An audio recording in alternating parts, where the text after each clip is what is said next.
Hey guys, it's Eric here at Farpoint Mowers and More. Today I'm going to show you how to remove a wheel from an axle. Of course it helps if the axle is actually free moving like this one is here. Sometimes they're so rusted up because nobody's greased them, that can be an issue in itself. But the first thing you're going to want to do here is there's a nice protective rubber boot. That's called the grease boot or dust boot. And you're going to want to get a pair of needle nose pliers and gingerly. You don't want to rip them, although sometimes it does happen. You're going to want to grab that, try to grab that, and pull it off of the cover that it's on.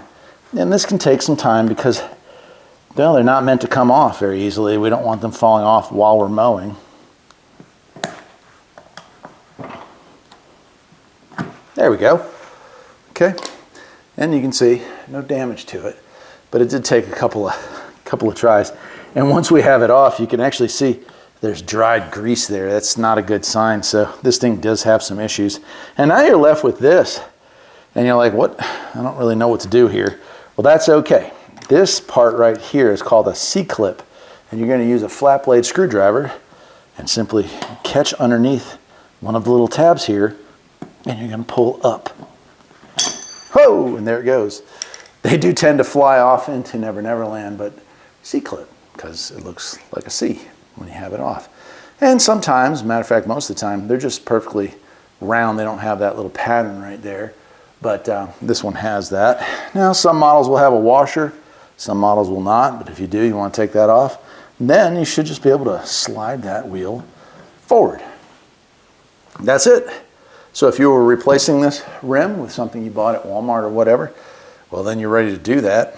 So you're ready to slide that back on. I would say get a pair of emery cloth or like a wire brush and clean this off real good before putting it back on, just to clean off. This one has some pitting here. All right, so I've got this all fixed back up. I put some grease here on the spindle after cleaning it up. It was a little rusted up. Unfortunately, the grease fitting on this is no good. It's damaged, so I couldn't put grease in the way I wanted to. We're ready to slide this back on. I'll show you how to get that little clip back in place.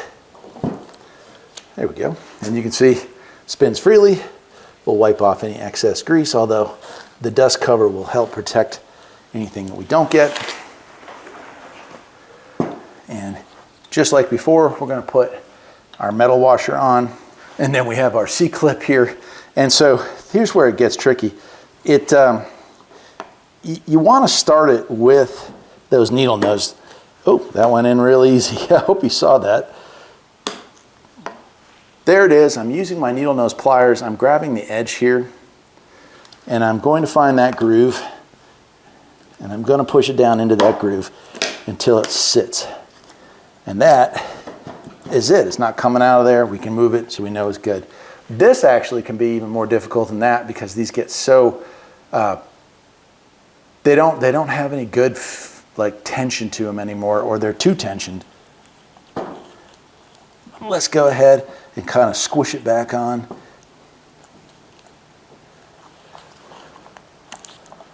And that's it. Well, there you go, my friends. That is how easy it is to take a tire off for repairs and put back on with a C-clip. If you like this video, hopefully you'll like and subscribe, and I'll see you next time. Take care.